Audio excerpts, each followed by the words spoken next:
Yes. How'd it go, Roy? Very good. I was just telling George I saw Liberace's opening last night. What an entertainer. He really is a showman. Oh, it's a terrific show. Speaking of showman, we have a showman about to grace our stage, the #1 soul man in the whole world, and this guy is. Have you ever seen him perform? Yes, I have, and He he's is marvelous. Such an exciting performer. Absolutely marvelous. Here he is, Mr. James Brown.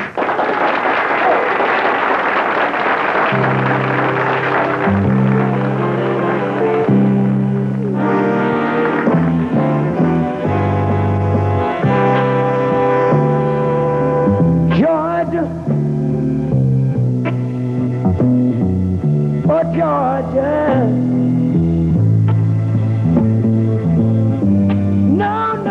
no, please, I'll find just an old sweet song, Georgia, on my mind.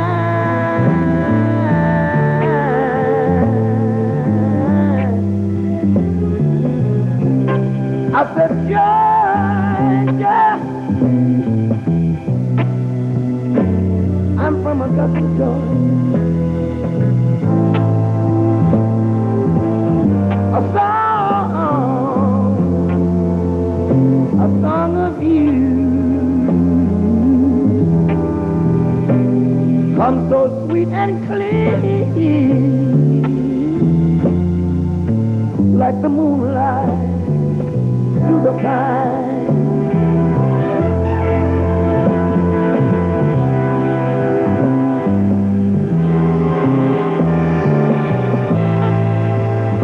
Of arms would reach out to me,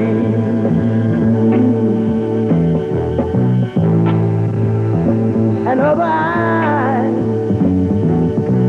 would smile tenderly. Still in peaceful dreams, I'll see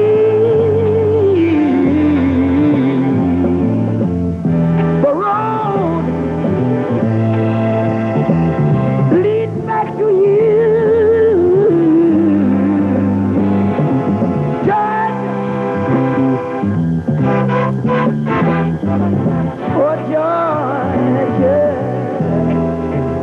Georgia,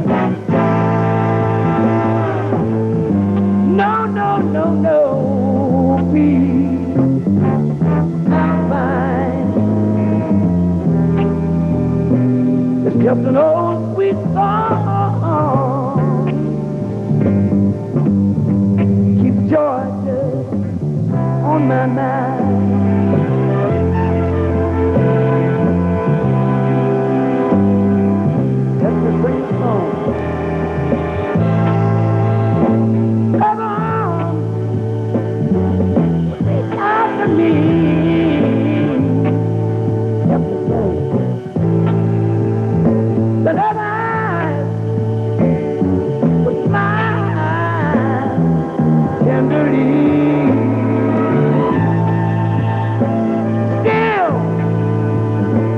Peaceful dreams I'll see.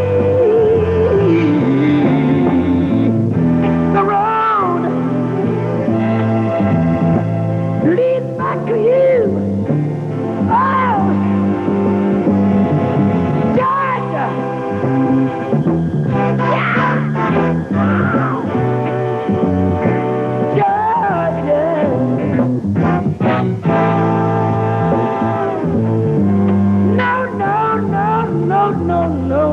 No, peace I'll find.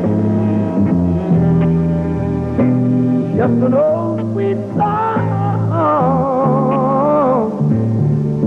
Keep Georgia on my mind. Oh, Georgia now.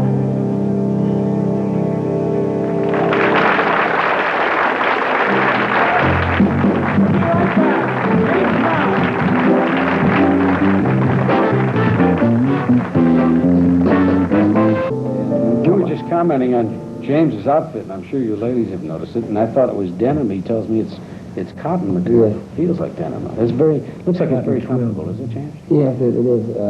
I got to give the credit to my manager, Mr. Bobbitt.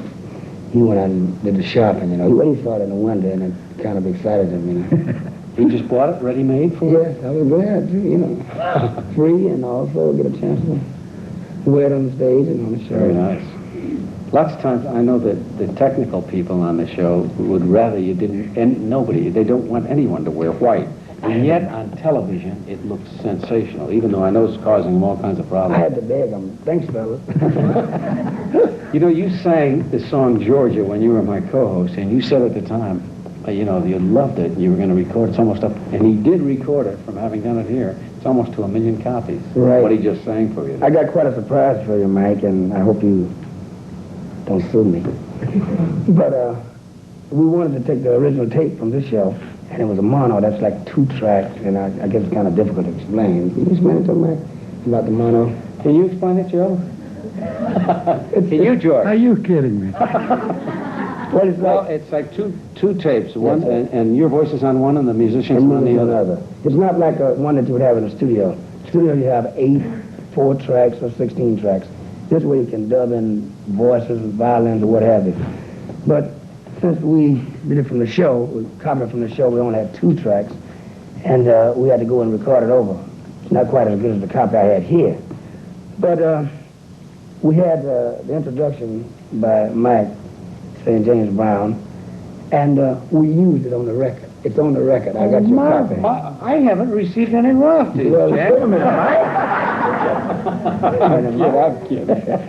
What are you thinking about when you sing? Because, man, you are really living that song. What are you thinking about? What were you thinking about when you were singing that song? I don't know, Mike. You know, it's I'm just so concerned about people, and I don't know. Everything I do, I try to do it for everybody, and try to tell a story to everybody. So I'm just concerned, you know. He has such great intensity, doesn't he, George? And it comes across, too. And you know, sometimes, maybe sometimes people mistake a lot of things, but again, I got to say that all my intention is just to make people enjoy life and try to do something for our people and for our country, you know. And that's everybody, because we just got too much that need to be done in this country, and it's going to take everybody to do it. And, It's going to take a lot of understanding, too, yeah, isn't a it? lot of Here. But that's just the way I feel. I don't know. It's I feel so grateful to people, because people are so responsible for everything that's happened to me. Coming from such a humble beginning, you know, I always got to go back to this, I guess, to say, it sounds like a broken record, you know, cats should be happy. But you can't really be happy when you see so many things happening to our country, you know, and this is still our country, man, and Yeah. we've all got to do what we can, you know. That's just the way I feel. That's good. I hope this is not a bore to nobody. Just concern, you know. No, they like it. You know, when you go out of the country, you can be so proud of this country when you get back, you know. So many things. So let's never our problems here. We got to get them together, because this is just ours, and let's take care of it. What's your latest project? You always got something going, I think. Well, we usually give out scholarships to the kids in every town that we play in, all the engagements. But now we're going to a new thing, because we feel that people need to eat, and there's a lot of hungry people out there. So most every town we're going, well, every town now that we go into, we give away from $50 to $100 $10 food certificates to help feed the poor. That's marvelous, James. That really is nice. Well, indeed it is. We were talking when Bob Goulet was here about the fact that he's going to be in 11 cities in something like 4 or 5 days. I mean, nobody flies around more than you. You've talked about it before. He has his own private jet and takes it everywhere. And you fly everywhere, don't you? Yes. You have the same plane you had the last time I saw it? Look, I mean, I have no plane, man, if we're going to get our thing together. Yeah. You know what I'm talking about. How come if you have your own plane, you're never on time, James?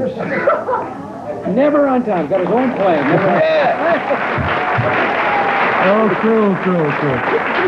Well, that's cruel. I shouldn't do that. He's got a lot of projects and a lot of business. Well, I got about 3 hours sleep. I know. Yeah, but I'm sorry I'm late. And Oh, listen. How was your Vegas appearance? the Vegas appearance was kind of a hard, it was probably one of the hardest engagements I've ever had in my life. Because I represented a new era, a new world to the Vegas audience, and it was kind of hard for them to understand what I was doing.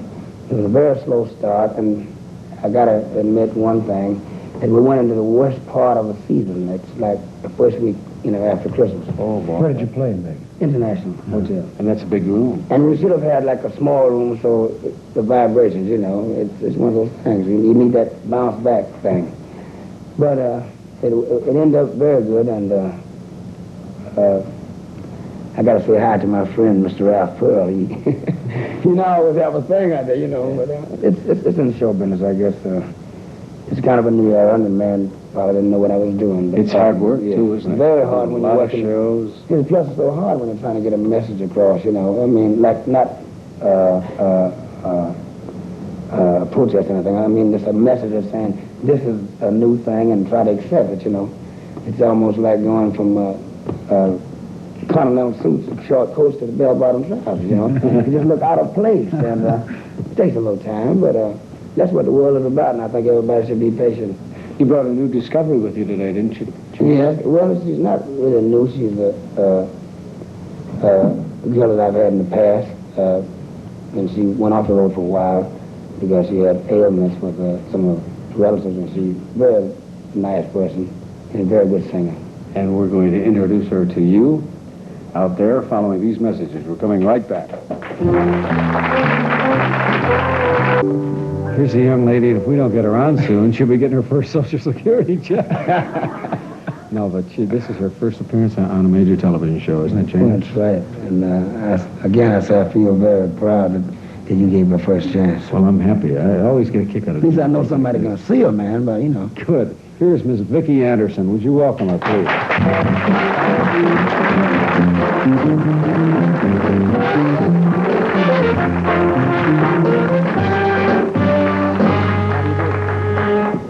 Where are you from, Vicky? Houston. Oh, that's a marvelous city. Yes, it is. A lot of warm, nice people down there. Right. Have you done any performing in Houston? Oh, yes. Mm-hmm. With Mr. Brown, of course. How did you meet this man? How did you two get together? Well, about the 1st of 65, one of his promotion men heard me and then introduced me. And right away, I went with the James Brown show. And you were one of the young ladies and kind of off in the background. I remember when you used to have a lot of people working behind you. Do you still do that in your shows? No, I can't afford to pay them.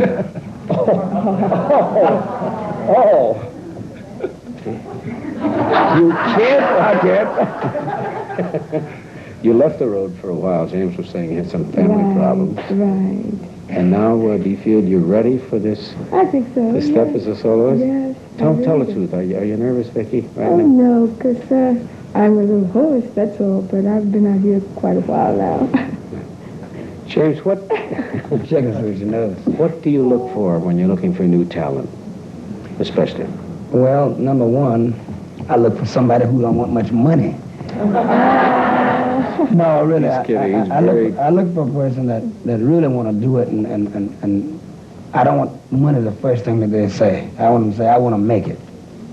Really dedicated to make it. That's right. Because if most of our people would be dedicated to make it, then it would be easier for everybody, So if a person dedicated, you know that you're not going to have to worry about small, minor things. You can really concentrate on the efforts trying to help them, Mm-hmm. You're going to work with James on this number. Right. Am I correct? Is this the new Beatles song that you're going to do, Let It Be Me, or am I confusing that with that it's kind thing? of old Jerry Butler and Betty Everett, and I think Glenn Campbell and Barbara Gentry cut it a few months ago, Let It Be Me. Yeah. Okay, are you ready? You ready, Vicky? Right. Okay, here's Miss Vicky Anderson, accompanied by Mr. James Brown.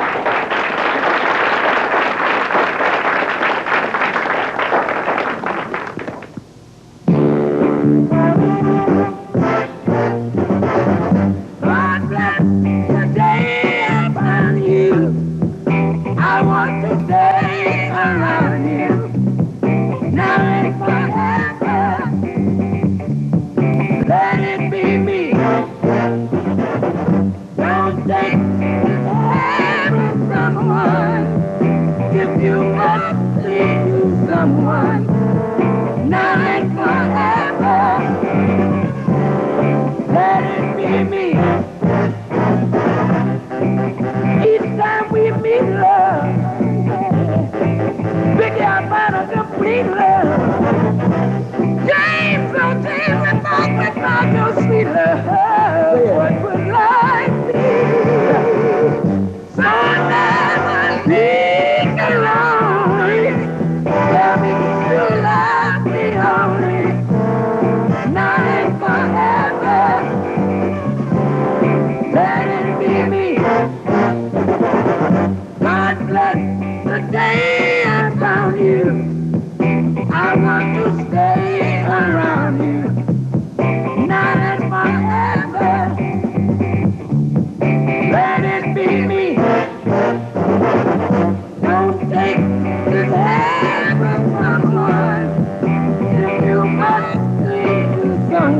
Let it be me.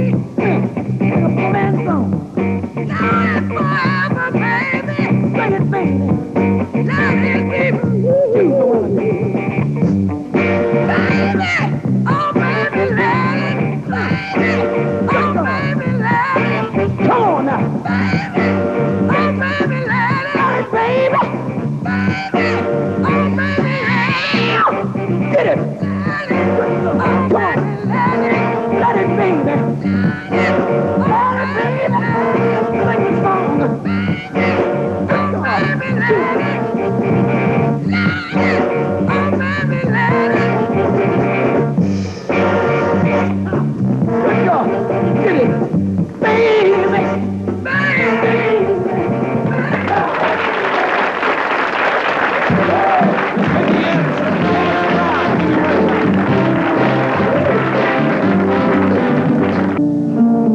As an author, anthropologist, our next guest has always caught the public's interest with such subjects as a mother's influence on her child before it's born.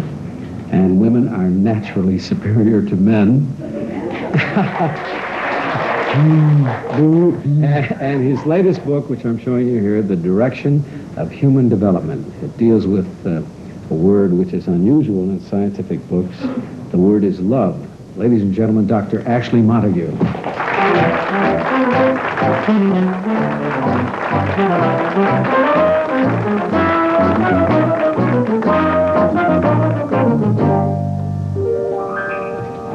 Now, you know you're halfway home. In fact, you're 90% home when I mention that women are superior to men. Yes, a man who believes that does have an advantage over men who don't. I mean, that's a very definite evidence of his intelligence. Are you saying, Doctor, then that your wife is superior to you as far as intelligence Oh, is concerned? unquestionably. Really? Everyone knows us both.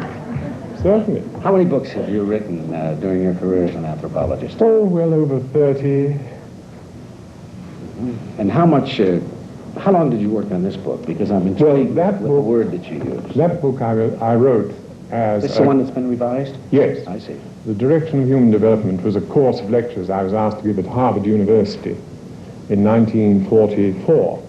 And I sat down and wrote this as the course of lectures, during the course of which I made a large number of unanticipated discoveries, such as, for example, the importance of love in the growth and development not only of a human being's ability to relate himself toward others, but also the importance of love in the growth of his bones, in the growth of his blood system, in the growth of every organ system. So that what I really found was that for the first time in the history, at any rate, of a scientist, you could hold this in your hand. You could see it in your eyes. It wasn't an intangible. It was something that was now tangible. In other words, that you could touch it, that you could weigh it, that you could see it, that love wasn't something you just left to such authorities as Hollywood, Playboy, and True Romance magazine. In what way, Doctor, is it important? Well, it's important in that it is like the central sun is to the planets in our planetary system.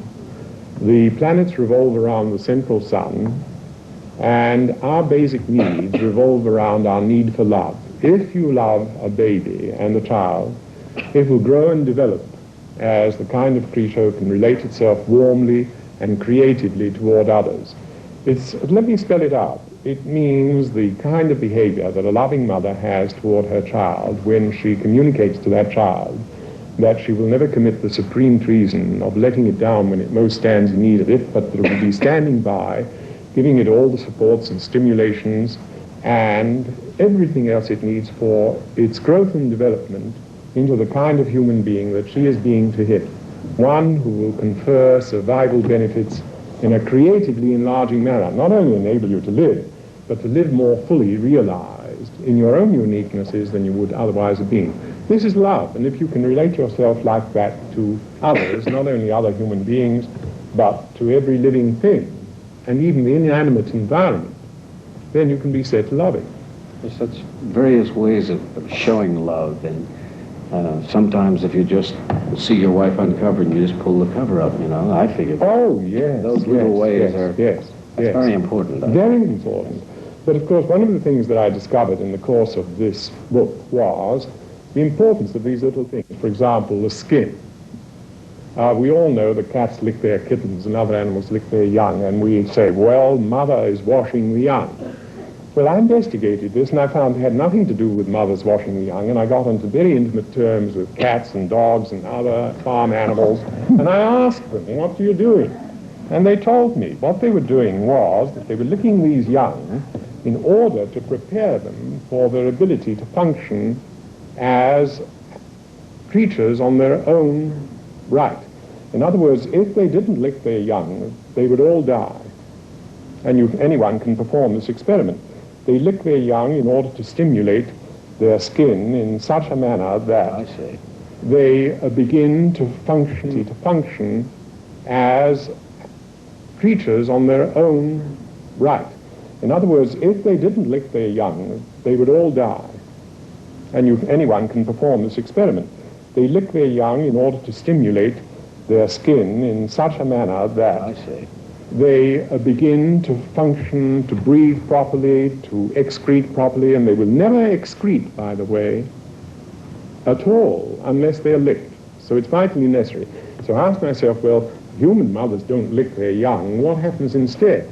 And the answer was that they have a long labor period during which the womb contracts on the skin of the baby and stimulates it, and this serves as the substitute for licking. And then the baby is only half gestated when he is born, and his mother's been elaborately prepared to minister to his dependent needs after he is born by caressing him, cuddling him, and breastfeeding him, even though we know the breasts weren't intended for feeding little babies. You know what they were intended for. No, Doctor. Oh, well, they were evolved over 78 million years for the benefit of Madison Avenue. I see. Because, after all, if you want to sell anything, all you have to do is to show a female so well endowed that with a cleavage so deep that it could accommodate the complete works of William Shakespeare, and you can sell anything. I never understood that until this moment. That's right. That's evolutionary destiny. Yeah, women's superiority, though, we must get back to that, because I've heard that women have a higher pain threshold, better health, they're more intelligent, and are all of these things true? Perfectly true. Ask any dental assistant, even though she's likely to be female, who stands pain better, or ask any surgeon of any wide experience. It's the female. The female is very much more resilient than the male. Emotionally, she's far superior. This is why men have always demoted women's emotional behavior by saying, well, you can't carry on a conversation with a woman for more than 10 minutes without her becoming emotional. And everyone knows that women are gossips. Men, of course, as everyone knows, are not gossips. The men go pretty good. Oh, no, the men simply investigate rumors. Oh, I see. Never gossip. Never But the gossip. women start them, right? How do you prove, Doctor, that women are superiors? Well, Is it's there scientific proof of this? Well, of course, it's very simple indeed. I knew you would have somehow. In the first place, if you ask why, before we get down to the proof, why are the females of all species superior to the male? It's because they are the mothers of these creatures who they must bring into being. Therefore, they have to be constitutionally strong. Men are muscularly more powerful. And we die quicker, too. And are constitutionally weaker, as you said. Yeah. Than Get them nice and comfortable and over. a mother in the human species takes about 266 and a half days on the average from conception to the delivery of a baby, during which she must be preserved if the species is to be preserved. A man can be a hit-and-run father in a matter of a few seconds and drop dead, and thereafter it wouldn't make the slightest difference to the species whatsoever. I feel so inferior all of a sudden. In other words, the female is the biologically more valuable part of the species capital. I reject that entirely. What about all those fathers who've suffered for months and months and months? That's right. Through the whole thing. Well, and then suffered in the labor room with it and all. No, sorry. That's an example of the male's inferiority, the female. I knew I could Go ahead, George. Take Go on, George. Play straight, man. couldn't get away with it. Why has a woman's superiority allowed her to become inferior to man, then? Because by virtue of the male's muscular power, he has been able to enforce his will upon the female, simply by virtue of this alone. And the effect of this has been, among other things, that the female has become vastly more intelligent because she has had to use the male's greater brutality as a sort of whetstone upon which to sharpen her wits. Right. That's one of the reasons she's brighter. You put it so, it's so believable the way you put that. Anyone would argue with him. Well, we're going to visit further with Dr. Ashley Montagu. We're all coming right back, right up to this.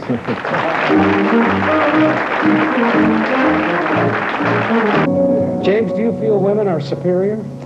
Well, in the case of, there are some special cases, you know, where... It's like your wife sitting backstage? Yeah, well- Cool it, James, cool it. No, go ahead. Well, they're, you know, an intelligent, handsome man. There are some special cases.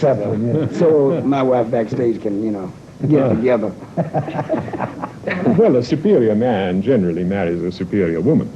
Thank you, Doc. Thank you. At least it's a 50-50 now. I mean, all of Dr. Montagu, do you think that, I take it that you are in favor of complete equal rights for women then, is that right? Well, I certainly am, since women have all the endowments, intelligence, and what And the else money. They have all the money it too, takes Doctor. Yeah. to perform precisely the same tasks as males, usually with greater competence where it comes to delicacy of judgment, humane judgment, and fineness of movements and so forth. Women are far better than men at most of the things that men do. And I have had it said to me by men who would surprise you. Very large corporations have said to me, Dr. Montagu, you should have seen this place before women worked in it. They've civilized it. Now that's a tremendous That makes a lot of sense. Yes, it is. It does. It does. Are you in, you know, there are, excuse me, George, No. go ahead. Why is it that women, are, for some specific, particularized talents, you don't notice that there are women in those fields? If this theory is... Yes, exactly. Look, the outstanding illustration of this is our space program. Our space program people tested women from the very beginning and found that they were better at doing the kind of things that the astronauts or males did. But you wouldn't forget their And women. you'd expect them to do this because all the tests show, in every respect whatsoever, when it comes to fine adjustment, mechanical aptitudes on these little delicate, or even taking a watch apart and putting it together, females do this much better than males. Yet they will not employ females as astronauts, even though the Russians have done so. How's it worked out for Russia? Well, gracious, it worked out extremely well. One of the first people sent up was, together with a male, a female. You know, I can't help but think of the joke where they sent up a Russian cosmonaut and the female, and instead of Sputnik, they called it picnic. Do you, as a man, though, support all the feminist goals, Doctor? Oh, yes, I certainly do. The feminist goals are very reasonable ones. All the feminists want is precisely what blacks want. In other words, equal treatment as human beings. And just as blacks have had to learn that the white man who treats women just as racists have treated blacks, women have been the blacks of the masculine world from virtually the beginning of time. Everything that has ever been said by whites about blacks have been said by men about women. And all they want is to be treated as human beings with the rights that should go with the competencies that they possess. No more nor less. Excuse me for cutting you off. I just fell in love with you. You did, huh? Okay. Well, just see me later.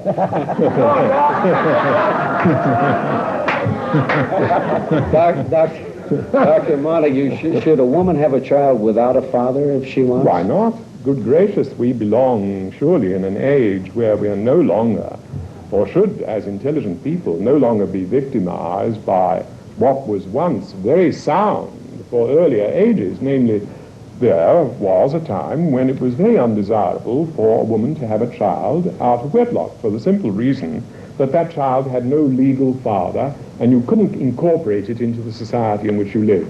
But this is no longer true. In Scandinavia generally, for example, it's perfectly all right for an unmarried girl to go ahead and have a child and go to college and have furthermore the university authorities provide facilities for such children and such women. What is wrong is to live by outmoded ideas in a period in which they've become outmoded. But of course, this is always a matter, ultimately, of human responsibility. Not every girl has the kind of responsibility to herself and to her society and to this child.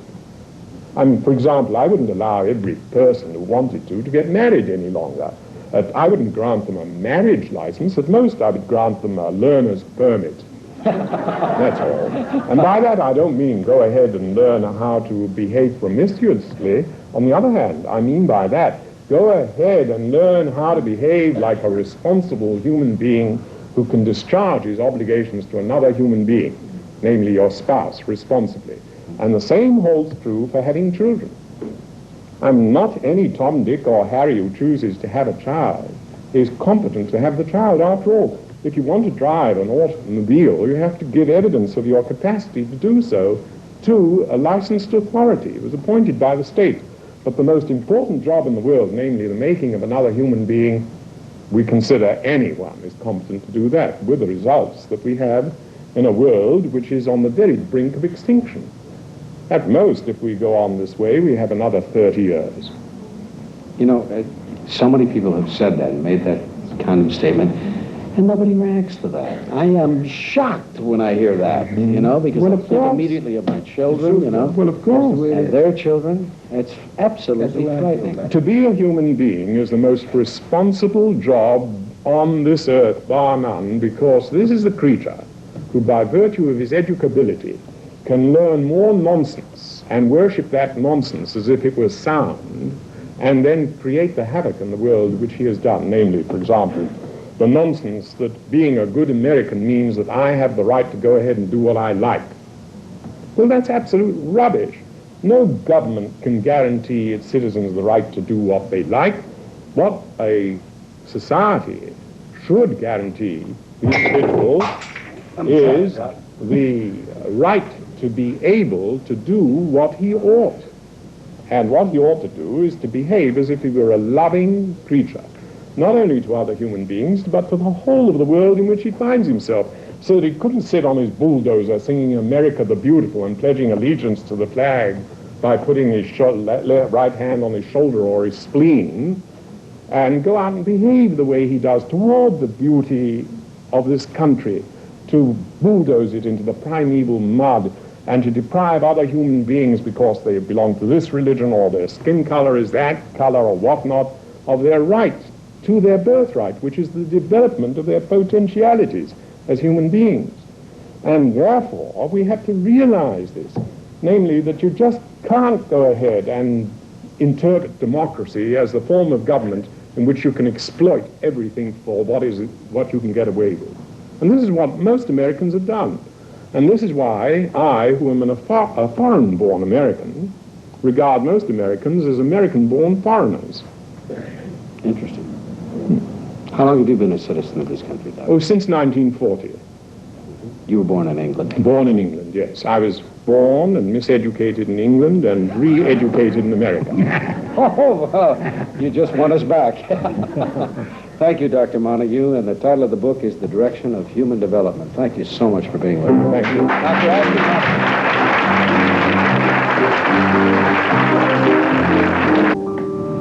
I saw you wincing when Dr. Montagu mentioned the one thing which I got a bit uncomfortable with. No, but James just said something that I thought was brilliant. He said, I'm willing to accept, some of the things to disagree with some of the things he said, just because all the rest of it is so great, and he's absolutely right.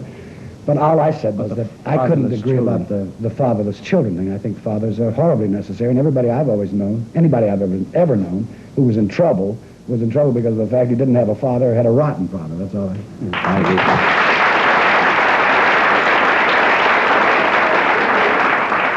Fathers of America. Come on, be careful. Yeah. Well, we're inferior regardless. I want to thank Soul Brother James Brown for being with us, and Miss Vicky Anderson, thank you, and Bob Goulet, wherever you are. up in the George sky. C. Scott, I'll Thank see you, you Mike. tomorrow. And Mr. Warmth, Don Rickles, will be here tomorrow Marvelous. to join us. Charming And we hope- gentleman. Yes, nothing but charm. And we hope you are too. See you then. Bye-bye.